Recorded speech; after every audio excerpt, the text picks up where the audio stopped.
Excavation work in confined spaces. Introduction to the module. Excavation is a fundamental part of the construction process and one of the most dangerous work in a construction site. This module covers how to maintain construction safety in the excavation work within a construction site and confined spaces. Topics to be covered. Introduction. Excavations, hazards and control. Hazards. Planning the work. Risk assessment. Precautions and controls. Inspection requirements. Confined spaces. Definition of a confined space. Hazards. Precautions and controls. Emergency arrangements. Introduction. Excavation work is a crucial part of the construction process and one of the most hazardous. Building foundations and the installation of drainage, sewage and other services require trenches to be excavated. Because it is a hazardous operation, several people are killed or seriously injured each year whilst working in excavations.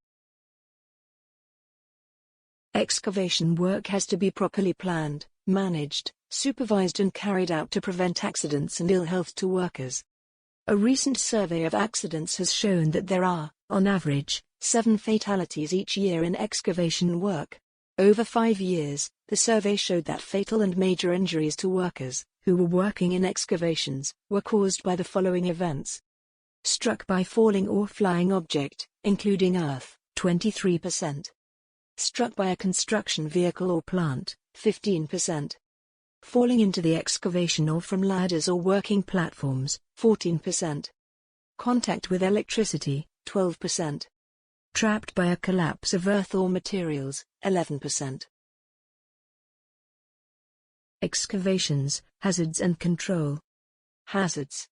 There are about 7 deaths each year due to work in excavations, and these are often related to the composition and structure of the soil which forms the walls of the excavation.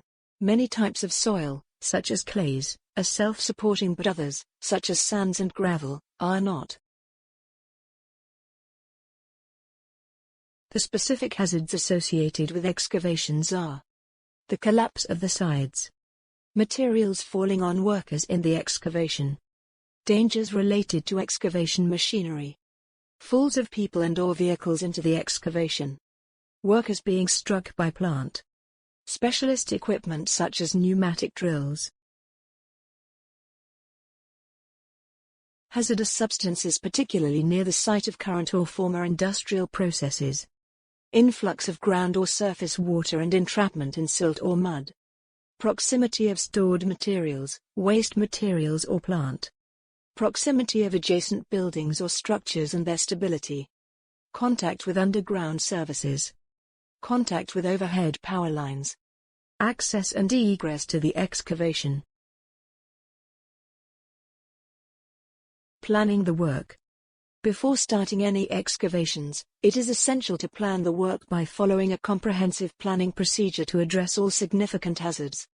The most immediate ones for planning purposes are: the collapse of the sides, control of people and vehicles around the surface area of the excavation, the proximity of adjacent structures, the position of any underground services, access to the excavation, the protection of members of the public. A site survey should always be undertaken during the planning process, and the following points need to be considered at this stage. Previous use of the site. Location of existing buildings. Location of new structures. Results of soil investigations. Ground contamination. Level of water table and type of soil. Storage and disposal of excavated material. Amount of working space and storage required. The most suitable method of temporary support of the excavation walls. Adequate emergency arrangements. Risk assessment. A risk assessment should be made by the contractor undertaking the work before work begins to identify those hazards that are likely to be encountered and determine the control measures required. The significant findings of an assessment should be recorded, for example, in a method statement. Method statements should describe the plant and equipment and the safe methods of working required to control the risks generated. They should be proportionate to the level of risk and degree of complexity. If the risks and necessary precautions are straightforward, short, simple method statements are all that is needed to convey the necessary information. The documents should identify the hazards associated with the work and any factors which increase the risk of injury, such as the nature of the ground, soil structure and groundwater regime, the depth of excavation, the nature of the work required to be undertaken within an excavation, the location of the work, for example readily accessible public place, contaminated ground or heavily serviced urban area. Precautions and controls. Excavations must be constructed so that they are safe environments in which construction work can take place. This means that they must be fenced and suitable notices posted so that neither people nor vehicles fall into them. However, there are many other precautions and controls that must be taken, and several of these should have emerged during the communication and liaison with the occupants of adjacent buildings at the planning stage of the project. If excavation work is the only option available, the following precautions and controls should be adopted. At all stages of the excavation, a competent person must supervise the work. Workers must be given clear instructions on working safely in the excavation. Falls of material into the workings can also be prevented by not storing spoil material near the top of the excavation. Workers must wear hard hats and safety footwear.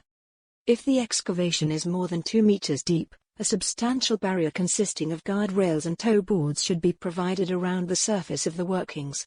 This is particularly important if the work is taking place in a public place where a brightly colored barrier may be required. Workers should never enter an unsupported excavation or work ahead of supports. Vehicles should be kept away as far as possible using warning signs and barriers. Where a vehicle is tipping materials into the excavation, stop blocks should be placed behind its wheels. Whenever it is possible, workers and moving plant, such as excavators, should be kept separated. It is very important that the excavation site is well lit at night. All plant and equipment operators must be competent and non-operators should be kept away from moving plant. Inspection requirements. The duty to inspect and prepare a report only applies to excavations which need to be supported to prevent accidental fall of material. Only persons with a recognized and relevant competence should carry out the inspection and write the report. Inspections should take place at the following timing and frequency. After any event likely to affect the strength or stability of the excavation. Before work, at the start of every shift. After an accidental fall of any material. Confined spaces. The hazards in confined spaces have caused the deaths of many workers and those who were trying to rescue them. On average 15 people, each year are killed in confined spaces. There have been several tragedies in confined spaces due to a lack of oxygen. Several years ago in Cornwall, a young mining trainee was killed whilst attempting to rescue an unconscious colleague from a dead-end underground roadway. The cause of the death was oxygen deficiency. As with all hazardous situations, work should only occur in a confined space if unavoidable. Workers in confined spaces should be skilled and trained or specialist contractors. The confined spaces regulations require that 1. No person at work shall enter a confined space for any purpose unless it is not reasonably practicable to achieve that purpose without such entry. 2. Other than in an emergency, no person shall enter, carry out work or leave a confined space otherwise than a safe work system relevant to the specified risks. Definition of a confined space. A confined space can be defined as any space of an enclosed nature with limited means of access and egress, restricted natural ventilation, and is not intended for continuous occupancy by persons. It is, therefore, any space that, by its enclosed nature, presents a reasonably foreseeable specified risk of serious injury. Hazards. The principal hazards associated with a confined space are the difficult access and egress, which makes entrapment, escape and rescue more problematic, the accumulation of vapors, gases or fumes, and the lack of ventilation. These hazards may be inherent due to the nature of the confined space, or they may be introduced into the confined space due to the nature of the work. Other hazards associated with confined spaces include asphyxiation due to oxygen depletion, poisoning by toxic substance or fumes, explosions due to gases, vapors, and dust, fire due to flammable liquids, vapors and oxygen enrichment, fall of materials leading to possible head injuries, free-flowing solids such as grain in a silo, electrocution from unsuitable equipment, difficulties of rescuing injured personnel, drowning due to flooding, fumes from processes entering confined spaces, excessive heat leading to heat stress, claustrophobic effects due to restricted space, diseases from animal wastes, infected materials or microorganisms, for example fungal infections, tetanus and pigeon droppings. Controls and precautions. The primary duty of the employer, so far as is reasonably practicable, is to avoid the need for employees or others to enter a confined space. If entry is unavoidable, he should ensure that a safe work system is available and that adequate emergency rescue arrangements are in place, including the provision of appropriate personal protective equipment such as respirators. The site supervisor must ensure that all necessary equipment is available on site by the risk assessment, method statement and any other planned procedures, such as a permit to work before any person is allowed to enter a confined space. He must also ensure that the planned procedures, including any permit to work systems, are adhered to strictly and that only authorized trained persons are permitted to enter the confined space.